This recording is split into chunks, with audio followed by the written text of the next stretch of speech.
The FNAF lore is very complicated. It has many details, many hidden things, many Easter eggs, literally many secrets. But I have an interesting theory about the Mimic and about Afton and the Pizzaplex. So this theory will be a long one, so sit back, relax. If you haven't subscribed yet, then consider subscribing if you like or love or really enjoy Five Nights at Freddy's. And if you wanna, you can also consider leaving a like, comment your theories about it or your thoughts about my theory. I could implement it in another video or mention your theories. I would really be grateful for your support as a big community that I'm trying to create. To me, I'm JP and welcome to FazFacts.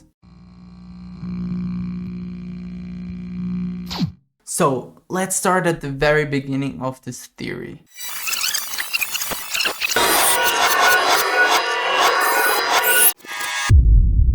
At MCM, we know we have 3 endings. The false, where everything goes right, we give the data diver to dispatch, and then we just take the van and we go out, and where Mimic just appears in our van and probably kills us.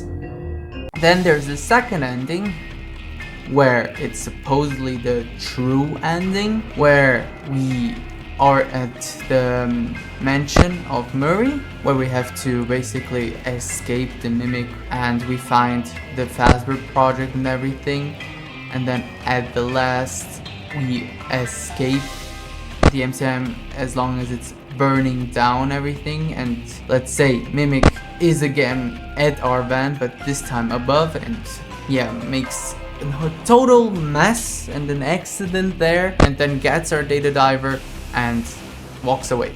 And then we have the third ending, the secret ending, where we basically reboot the M2 and M2 becomes again David, basically David, mimicking David, and then at last he turns up. Now I have a big theory to say that I think that the secret ending is for me the canon ending. The reason, because it has connections with Pizzaplex, and I'm thinking it would make a lot of sense about that instead of the true ending or that other false ending, and that would be about everything of Afton. I'm connecting it with Afton. So you're probably now thinking, what do you mean? Why are you connecting it to Afton? What has it to do? So we really got the hint already that MCM and the manor of Murray is the place where Five Nights at Freddy's 4 and sister location will take place, where the Circus Baby's Pizza World will be built, and better said also Afton Robotics, and where the mansion will be the house where FNAF 4 takes place. And now I have a big theory about it, and that's that when Afton decided to buy a new place, he thought of the MCM because, well, the factory is now Fazbear's property. Murray is missing, so it has no owner. Fazbear Entertainment could technically take over the place and create its own things in the MCM, fully under Fazbear Entertainment's responsibility, with not having other customers, just being Fazbear Entertainment and creating franchises. So Afton bought the place, he and his family went in, and what I suspect is that Afton would have found in David's room the Mimic, and we know that he already has that psycho mind. He is not a really friendly person, he's a little bit psycho and everything, and yeah, let's say he stored the Mimic somewhere else because he knew that was the animatronic that Dispatch and everyone at the Fazbear Entertainment was talking about the schematics of the Mimic, and he found the Mimic. So he probably put the Mimic away to maybe later be studying what the Mimic is. And what I believe is he found Fiona, reprogrammed a little bit. He overwrote the program of Fiona, creating also the new and improved hand unit, but I don't think is Dispatch. You will learn later on why I think that's not. Dispatch and hand unit are not the same person. But first, let's get back to the theory. Mimic got stored away. Then everything happens. All those events of the crying child being bitten, the bite of 83 better said, William being really angry at his own son for having done this after the loss of Elizabeth and now of the crying child. Yeah, and then it follows everything, the story of FNAF 2, and so on and on, until we get again now to sister location, where Michael goes into Afton Robotics to look for answers. He goes there to seek answers, because he knows his father has to do things and he wants probably revenge. He probably noticed what his father was always trying to do. Probably Michael was thinking it's just nightmares, but it was not. It was his father torturing him for what he did to his own brother. He was going to seek answers. He wanted to know, what is it? And there we know he encounters a lot of things. The animatronics, Laura, Funtime Freddy, Bonbon, Funtime Foxy, Circus Baby, and that last Anard. And now we have more to this. There is a voice, the so-called hand unit. Why I think hand unit is not dispatch is already clear. It's more AI things. Fiona is still around, but in a different AI, and the mimic is stored still somewhere in the manor, where now it's abandoned, nobody's there, and it's all empty.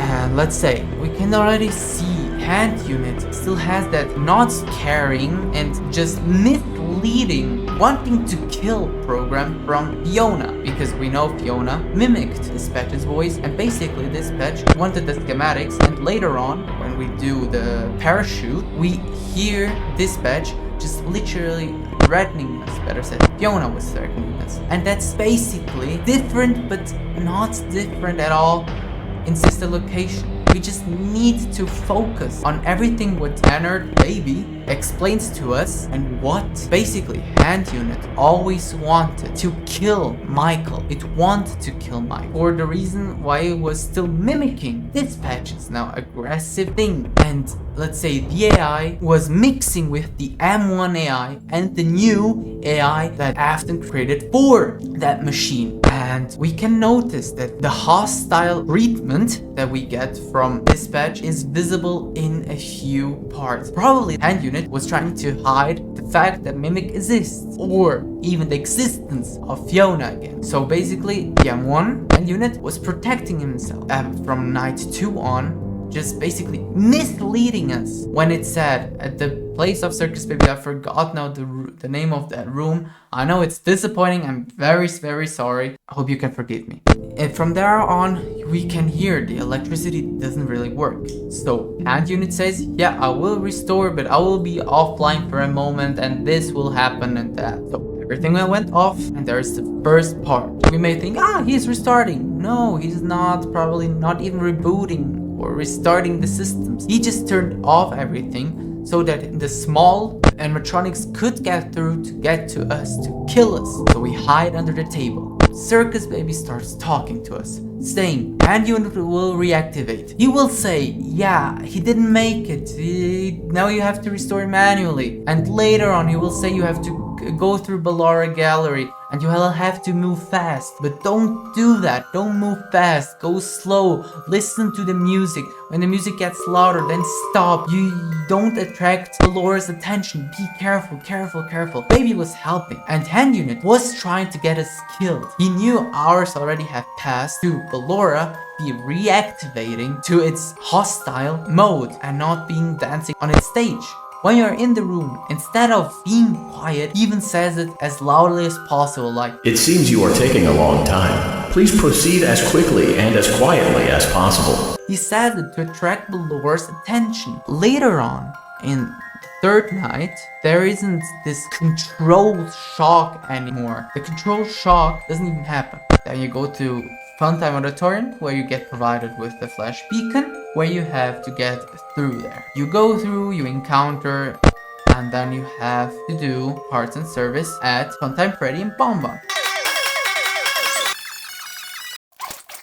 Then we get to security breach. In security breach, we know there is Mimic and the MXCS, Fiona. It's kind of crazy to think about. How did they get there? And now I explain it also there. Do you remember what I said? Afton knows about the Mimic and about Fiona? Well, yeah. You know, he passed through Ultimate Custom Night, everything like that in Eternal Death. But somehow, a part of a virus, like I will say it's his Remnant Agony, mix of that is in the chip that was used to create the game, where then the virus of the Glitch Trap was created, where it controlled Vanessa. And because Glitch Trap is Afton, he was knowing about the existence of Mimic and MXCS. So my theory is, Glitch Trap told to Vanessa, go back to my manor, go get the Mimic, go get the MXCS, bring it to the Pizzaplex, those new Facebook projects, bring it there, build it, make that the Mimic has the AI to copy my things.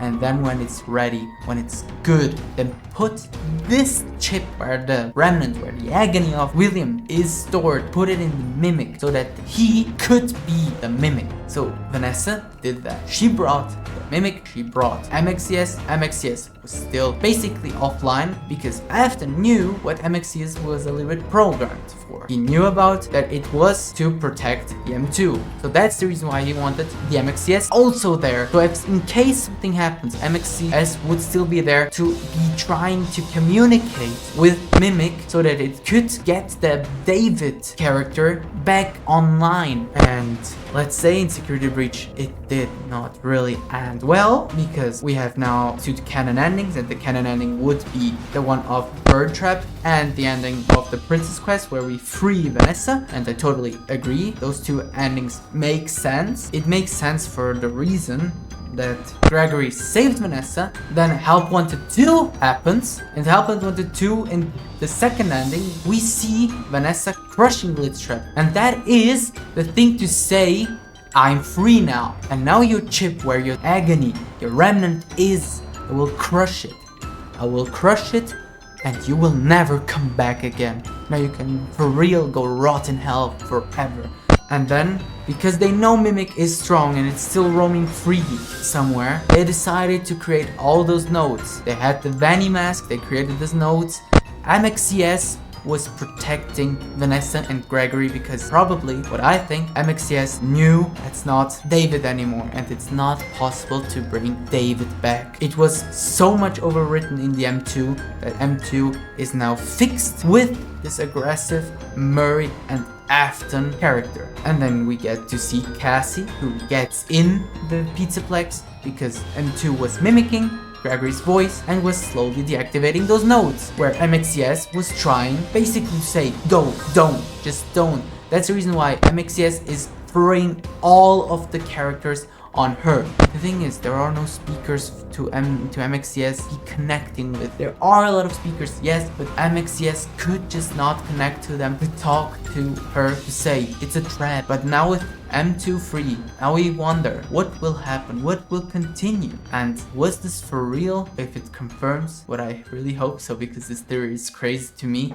And the other question is, what will happen to Blob? Where is Blob right now? Where is everyone? What will happen? That's a big crazy story. And I'm really hope to see your theories also in the comments about this theory and about everything what's to come and what you think will happen. I'm really open for that, and I would like also to do a video about you, everybody, and a live stream one day about talking in the community, everybody together. So yeah, I see you in the next video, and yeah, see you.